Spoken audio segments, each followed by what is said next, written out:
In tonight's Ask Anthony, an elderly Fernandina Beach widow says she walked into a local store for a $25 facial on a Sunday afternoon, but when she got home, she realized the visit cost her more than $26,000.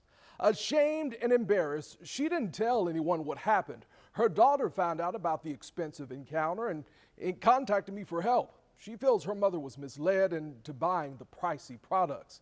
Tonight, I'm investigating this store, and I found out so is Fernandina Beach Police. $26,000 is a lot of money.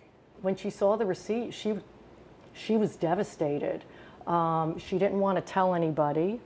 What's inside these two bags isn't just skincare, it's a costly mistake that left Catherine Taylor feeling humiliated, heartbroken, and nearly broke. I was more embarrassed. I didn't tell anybody. My sister's across the street. I didn't tell her. Didn't tell anybody. Taylor bought the products more than a year ago. Jackie Gattoni is Taylor's daughter and recently made the discovery.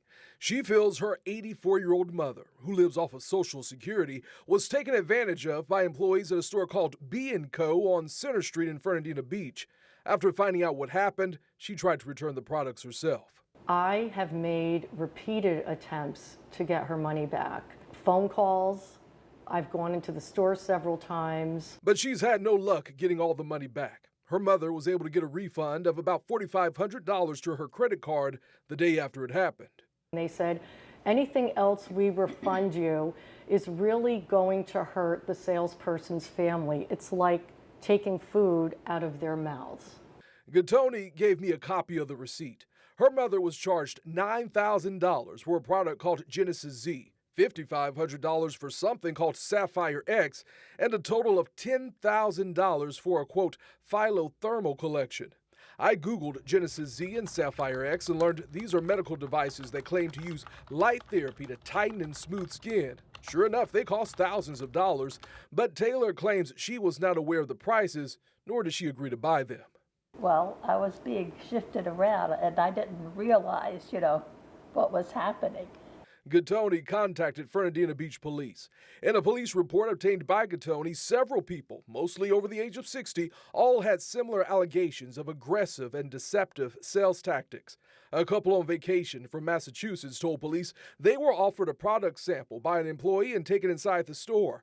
They had product applied to their faces and were charged approximately $2,500. A 74-year-old woman from Georgia told police she purchased a wand and some creams and was charged more than $8,000. I emailed Police Chief Jeff Tambasco, who responded, quote, "We have received multiple complaints and our Criminal Investigations Division is investigating them." I have never seen any prices. There is just now a large sign that says no refunds. After doing more research, there are more B&Co stores across the country with similar complaints online. The website says all B&Co retail locations are independently owned and managed. And since most of Taylor's products were unopened, I tried to return the products to the Fernandina Beach store on her behalf for a full refund. My name is Anthony Austin with First Coast News. I wanted to talk to somebody. Is there a manager in? This employee, who didn't identify himself, took me into the store to talk more about the issue. He said he was under the impression Taylor got all of her money back. And she doesn't want any of this, and it hasn't been opened.